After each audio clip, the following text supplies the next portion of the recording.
Il est 12h03 et donc l'heure de se mettre à table. Nos estomacs commencent à faire du bruit dans ce studio. Mélanie, c'est vous, je sais. Je ne sais pas si vous l'entendez, mais ça gargouille autour de la table. Alors, je suis certaine qu'il y en a une qui va régler notre problème. C'est Marion Sauveur avec vous ce matin. On se remet à faire des bocaux maison, c'est bien ça ? Et oui, puisque la tendance explose depuis quelques années. On s'y remettait déjà avant les confinements successifs. Et depuis le début de la pandémie, c'est vraiment le grand retour des conserves maison dans des bocaux en verre. Et ça continue. Ça, c'est plutôt une bonne nouvelle, puisque ça permet de cuisiner au fil des saisons, de profiter donc des fruits, des légumes tout au long de l'année. Par exemple, on va cuisiner des tomates l'été et qu'on va manger en plein hiver. Aussi de contrôler ce que vous mangez. On va limiter le sucre, le sel à l'intérieur, les conservateurs bien sûr, puisqu'on cuisine maison. C'est convivial, on va réaliser des petites recettes en famille qu'on va ensuite déguster ensemble tout au long de l'année. Et puis les bocaux, c'est beau sur les étagères. En déco, c'est trop joli, j'avoue. Mais oui.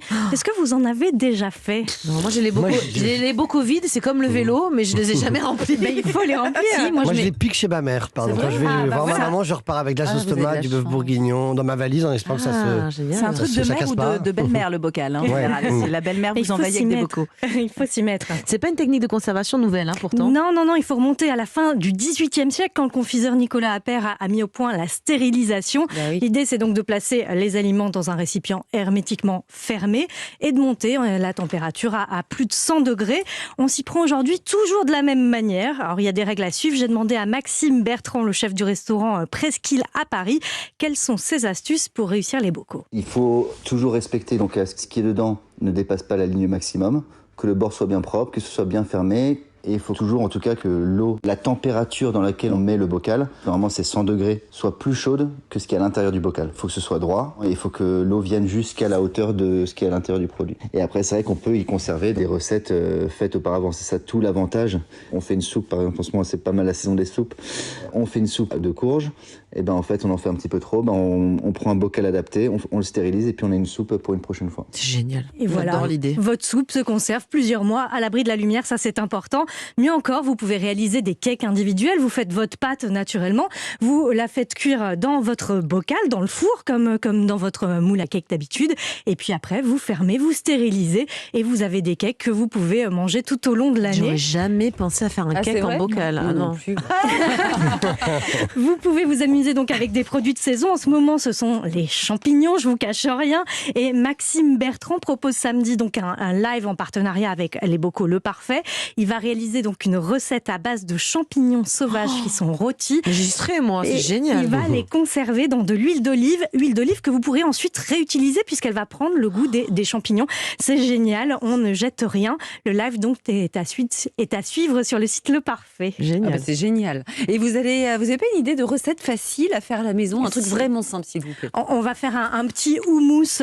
Vous connaissez le houmous, c'est un petit condiment réalisé à partir de pois chiches et d'une crème de sésame. Et on peut s'amuser un petit peu à changer les ingrédients ou à en rajouter, notamment des produits de saison comme la betterave rouge.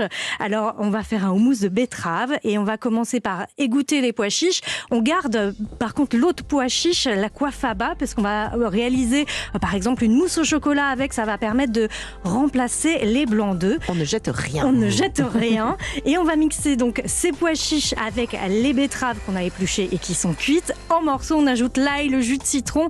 Le jus de citron, c'est important, c'est pour que le houmous ne s'oxyde pas dans le temps.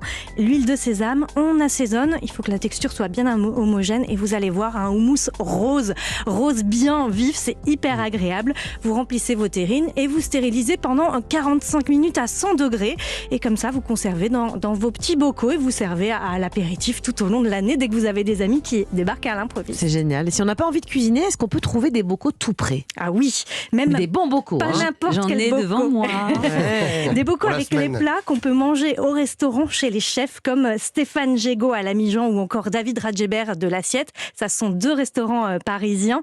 Ces plats de chefs, on les retrouve sous la marque Bocaux de Chef et vous avez une de leurs recettes à déguster. C'est du bœuf qui a l'air tellement tendre. Enfin, ça, Qu'est-ce que c'est bon? C'est un des plats de Moi, j'ai une Stéphane poêlée de Gégaud. volaille Colombo colombo d'aubergine. Moi, c'est quoi ce que je mange? Alors ça, c'est dans votre assiette, le bœuf confit et grillé à l'origan. C'est un plat de Stéphane Gégaud. Donc, beaucoup de chefs qui proposent plusieurs coffrets pour Noël, notamment un trio de chefs avec le cassoulet de David Radjébert et la blanquette de veau revisitée aux panettes de Guillaume Delage. C'est délicieux. Je vais vous offrir le cassoulet, Julien. Mais il n'y a rien à faire, en plus, on ouvre le bocal et voilà. C'est le principe, en fait. C'est ça que j'adore. Il faut réchauffer quand même. Vous le faites réchauffer, il y a même un QR code sur le bocal qui vous permet de voir comment le chef vous conseille de le réchauffer. Sinon, au bain-marie, à la casserole, au four, en fonction, c'est noté dessus. À Lyon, il existe une belle initiative, celle de jeunes chefs qui récupèrent les produits déclassés à des producteurs de la région et cuisinent avec. Ce sont des recettes emboccotées, stérilisées, toujours de la même manière. Ça s'appelle les confinades. Ça marche aussi en click and collect ou aussi sur Internet, dans toute la France. Et puis, il y a d'autres chefs qui travaillent derrière d'autres bocaux, cette fois, qui sont frais ou pasteurisés. Ce sont les bocaux BOCO que vous avez devant vous. Alors moi, j'ai quelque chose qui vient d'Emmanuel Renaud, un grand chef. Voilà, lasagne de polenta, champignons, épinards. Oh, ça a l'air bon, ça aussi. C'est le mien. Jean-Michel, vous avez quoi Moi, je l'avais dit, j'ai la poulée de volaille colombo d'aubergine aux fruits secs, lentilles blondes de curry de Madras. Ça m'a l'air très bon aussi. Ouais, ça a l'air super. La blanquette de saumon safrané. Vous avez aussi des desserts comme celui-ci qui est signé Philippe Conticini. Oh là là, c'est une crème de pralin. Pour la petite crème toute chocolat là qui est devant moi, elle a l'air délicieuse aussi. Mais oui, mais ce sont des petits bocaux délicieux, très gourmands, des recettes savoureuses qu'on retrouve dans les restaurants Bocaux BOCO ou dans les hôtels, puisque maintenant on trouve ces petits bocaux dans les hôtels. Très bien, merci beaucoup Marion. Et on retrouvera votre recette de houmous aux betteraves sur Europe1.fr. Merci pour cette belle chronique. Ne bougez pas Marion, dans quelques minutes, d'autres tendances arrivent. On va tester la tendance des restos-boîtes avec Édouard Dutour qui va nous faire danser, j'imagine.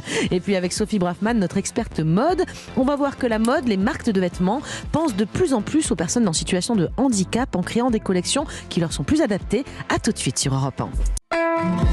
Europe 1, 11h, 12h30. Julia Vignali et Mélanie Gomez. C'est bien fait pour vous jusqu'à 12h30 et notre séquence tendance continue. Et puisqu'il y a toujours une très bonne ambiance dans ce studio, je vous propose qu'on aille peut-être bientôt faire la fête tous ensemble. D'autant que Édouard Dutour, ici présent, a quelques adresses à nous conseiller, je crois. C'est à vous, Édouard. Oui, bonjour les filles, bonjour à tous. Cette semaine, je vais vous parler d'une tendance qui s'adresse évidemment à toutes les auditrices, tous les auditeurs, mais spécifiquement aussi à mes deux animatrices chéries, Julia et Mélanie, qui se lèvent à 4h du matin. Et surtout, moi, c'est un peu plus tard.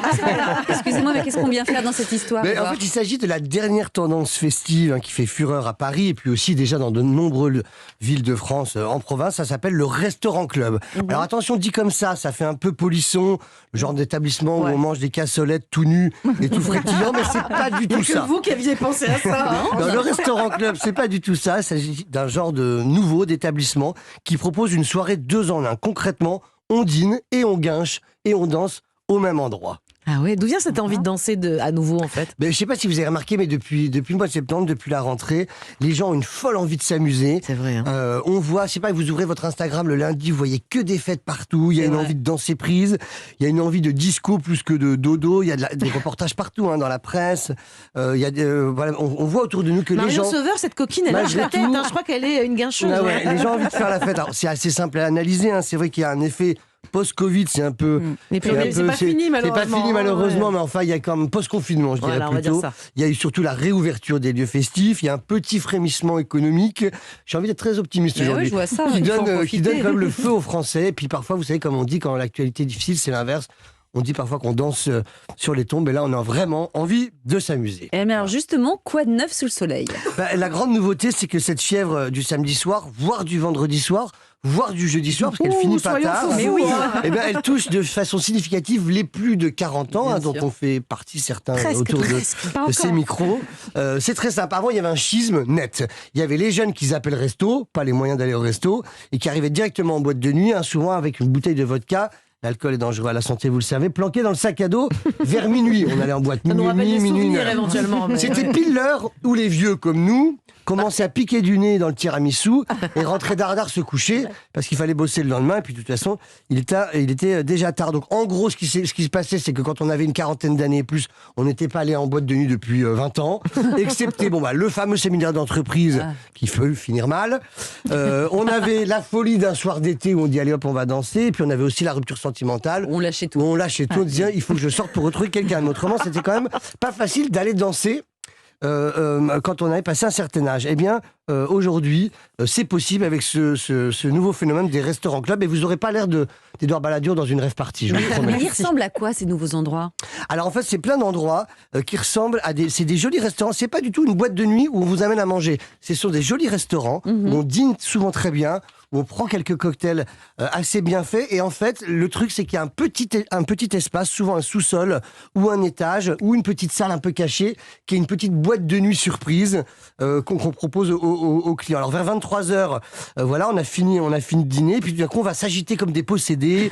On prend un petit shot, on s'éclate. C'est la surprise dans le bocal. Voilà, on croit qu'on a 20 ans, on danse le Madison sur des chansons modernes, mais c'est pas grave. Je dis oui. Et puis à 1h du matin, grand maximum, un Alka-Seltzer et au lit. Mais c'est la vie, ça, ce que vous me racontez. Ouais, c'est pour vous. Enfin, vous, il vous restera que 3 heures à dormir. Bon, par exemple, les têtes de gondole de ces phénomènes à Paris, c'est le Piaf, où on peut danser debout sur la table en chantant très fort et très faux. Et puis il y a bientôt le Bœuf sur le toit. Vous savez, c'est un établissement culte parce qu'il appartenait à Jean Cocteau qui va rouvrir, mais il y en a plein comme ça, et puis il y en a partout en France. J'allais vous demander, ça existe vraiment partout en France ? Oui, ça existe partout en France, mais moi, ce que je trouve qui est bien, c'est qu'on peut le faire à la maison. C'est qu'avec, il faut surfer sur cette vague. Surfer sur cette vague d'énergie et de folie. Ce que vous faites un petit dîner, et puis à 18h, au lieu de parler politique et de vous engueuler à 23h, et ben vous poussez les meubles, et puis vous mettez la musique à fond, vous dansez pendant 2 heures, et après une soupe au lit, au revoir madame, et tout le monde s'éclate. Julien nous invite à 18h, à 19h elle nous fout dehors. 23h un Claude François, et minuit. 23h, mais mon pauvre monsieur, je dors depuis longtemps, mais c'est vrai que j'invite mes amis vers 18h, 18h30. À 22h, on commence tous à être très très fatigués, on fait les foufous, on pose les meubles. À 23h, tout le monde est parti. Et bien vous avez inventé le Resto Club, cher Julia. Mais c'est génial. On s'invite ce soir. Merci Édouard pour cet éclairage sur les nouvelles tendances pour aller faire la fête. Je vous emmènerai, promis. Venez tous à la maison. Bon, à présent, on va se plonger dans l'univers de la mode avec l'excellente Sophie Braffman. Sophie, vous nous proposez une chronique tout à fait dans l'actualité, n'est-ce pas ? Oui, dans l'actualité, et j'en ai eu l'idée en discutant avec notre ami et super chef Grégory Cuilleron, qui me disait que cette semaine, c'était un peu son can à lui. Alors voilà, pourquoi c'est son can ? Parce que c'est la semaine européenne de l'emploi des personnes en situation de handicap. Alors évidemment, certains vont se dire oui, mais c'est pas normal que ça soit juste une semaine, ça devrait être toute l'année. Oui. Moi, je me dis que vu le néant d'où l'on vient, eh bien c'est déjà mieux que rien. Alors quelques chiffres, rappelons qu'il y a 12 millions de personnes en situation de handicap en France, 850 000 à mobilité réduite, très peu sont visibles encore dans l'univers du travail, et pourtant 90% des travailleurs en situation de handicap n'ont pas besoin d'un aménagement de poste, bien au contraire. Donc il est temps que les choses changent et évoluent. Et donc même dans la mode, ça évolue, les choses changent, les personnes handicapées seraient les bienvenues aujourd'hui ? Alors la mode, effectivement, cet univers assez impitoyable évolue malgré tout, chère Mélanie. Ça s'appelle la mode adaptive. Et quelques exemples de campagnes qui ont déjà fait en fait l'éloge à la différence. Alors Gucci, qui n'a pas hésité à prendre comme new face, nouveau visage, une jeune femme atteinte de trisomie 21, Ellie Goldstein. L'incarnation du parfum libre Yves Saint Laurent, faite par Louise Parent, qui du haut de son mètre 20 est devenue une véritable personnalité de la mode et collabore aujourd'hui avec de nombreuses marques. Je vous invite d'ailleurs à aller voir son Instagram qui est plein d'humour. On la voit apparaître, disparaître en plan magique derrière un sac Prada, et elle nous dit « Votre différence, c'est votre style, c'est votre différence ». Quand on parle de mode grand public et accessible, là non plus, on n'est pas en reste, comme Asos, qui a décliné plusieurs campagnes de pub avec des mannequins en fauteuil roulant, ou alors une mannequin sourde posant avec son appareil auditif. Ah, pardon, je crois qu'on ne dit pas sourde, on dit personne malentendante. Alors c'est vrai qu'aujourd'hui, il faut employer aussi des périphrases, mais en tout cas, le message, lui, est clair et entendu. Mais du coup, que je comprenne bien, ces marques, elles proposent des vêtements adaptés aux personnes en situation de handicap, ou c'est juste une façon détournée de faire parler d'elles ? Alors, un peu des deux, Julia. Je vous dirais très clairement, quand on parle de ces marques qui emploient des personnes en situation de handicap, bien évidemment qu'elles vont faire le buzz et on est content, on regarde, on se dit tiens, les choses changent, c'est formidable, c'est alternatif. Bon, en même temps, elles le font tout de même, donc on peut reconnaître quand même une bonne nouvelle là-dedans, c'est quand même une bonne chose. Et d'autres marques, elles par contre décident carrément d'aller un peu plus loin et de lancer des collections adaptées aux personnes en situation de handicap, puisqu'il y a plein d'aspects techniques tout de même quand on fabrique un vêtement, et ça il faut bien le dire. Donc la marque Tommy Hilfiger, elle l'a fait au printemps dernier. Alors on peut retrouver des vêtements avec des fermetures auto-agrippantes sur un jean, taille ajustable sur un pantalon, ouverture aimantée. Et alors pour une marque réputée aussi pour des tout petits prix, Kiabi, qui l'a fait, tout en conservant ses prix, en partenariat avec une marque qui connaît bien ces problématiques et qui s'intitule Les Loups Bleus, et notamment pour des enfants qui sont en fauteuil roulant. Alors les choses changent, évoluent. La vraie question aujourd'hui, c'est de savoir, est-ce que les marques de mode emploient aussi des personnes en situation de handicap ? Est-ce que c'est possible ? Et pour ça, j'ai posé la question à Katia Dayan, présidente et fondatrice de l'agence Les Papillons de jour qui aident et accompagnent les entreprises dans le recrutement de ces personnes. Le handicap n'est plus un sujet tabou aujourd'hui. Et moi, ce que j'ai envie de dire, c'est qu'il faut rester positif. Travailler, bien évidemment, et ça c'est essentiel, sur l'accessibilité à Paris et en France en général. Donc l'inclusion, c'est bien. L'embauche directe, c'est bien, en sachant qu'il faut pouvoir se déplacer et se rendre à son travail. Nous avons plusieurs marques de grands groupes, comme Sandro, Mage, Dolce & Gabbana, avec qui on travaille, Polka. Donc on a beaucoup de clients qui sont dans le domaine de la mode, et je pourrais vous en citer encore et encore. Et on travaille ensemble sur des véritables campagnes de sensibilisation en interne pour faire avancer les choses. Donc ce que nous dit Katia, et c'est intéressant, il faut effectivement communiquer, il faut accompagner les entreprises, parce que de nombreuses entreprises ne savent pas qu'elles peuvent employer ces personnes et s'imaginent que ça va être très difficile. Mais comme je le disais, souvent il n'y a pas besoin d'adapter le poste de façon très spécifique. Donc en fait c'est beaucoup plus simple qu'on l'imagine. Et j'ai voulu voir donc la preuve par l'exemple. J'ai rencontré une autre jeune femme qui s'appelle Fleur. Elle a fondé une marque qui s'appelle Ayele Fleury. Alors c'est une très jolie marque de linge de maison et qui emploie des personnes en ESAT. On appelle ça un établissement au service d'aide par le travail.